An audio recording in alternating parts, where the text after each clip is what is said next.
نویرگان عزیزم و پدپیشکان یک دو گفتنی دارم. باید اتفاقی کار میرم با نویرها را تبریک کنی. انا کنم برفک جان حاضی من نویرها را تبریک میکنم.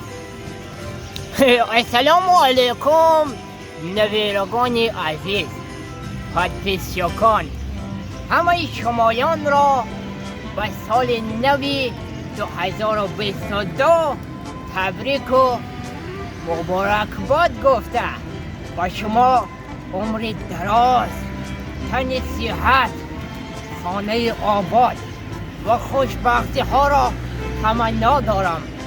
بگذار ان همون آرزوهایی که در سال 2021 یعنی او سال در دلتان داشتید که عملی نگشته بود، انا امسال سال 2022 و آینده الها انا همون آرزوهایتان عملی بگردند. اکنون نویره عزیزم برفک جان، تو چه گفتنی ها داری بهر نویرگان و پدپیشکان باباش؟ من هم مثل بابایم میخواهم سال 2022 را به شما تبریک بگم. آفرین برفک جان نویره باباش، خندت را زد.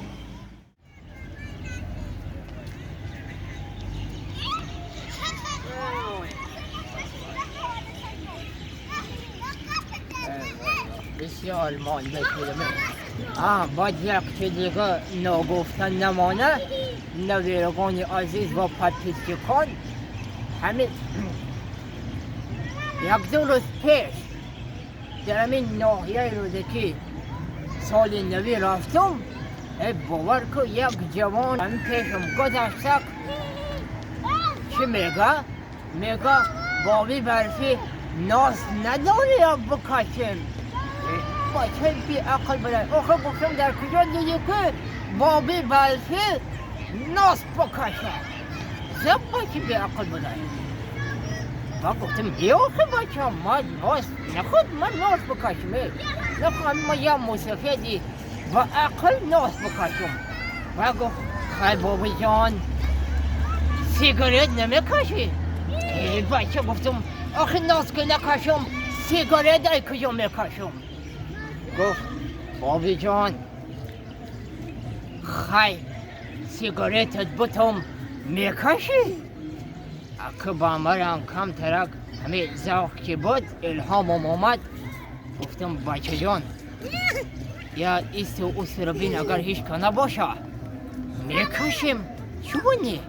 میکشیم. باید گرفته که مو سیگارتکش برو ورده که در مده همان. گفت بابی تیاری؟ زجی گلکه را بگیرم گرم کنم و بکشی. شما گفتم بچه تو فقط ایست را نگاه که با یکم گایی نمینه که پرابلم هم شوه.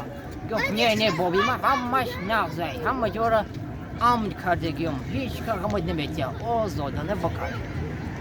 همه در دهان مانده که زجی گلکه را گران کردک سن دوران فرد نمیکشم کف بکافه در درونش خلا پوش که بدایه.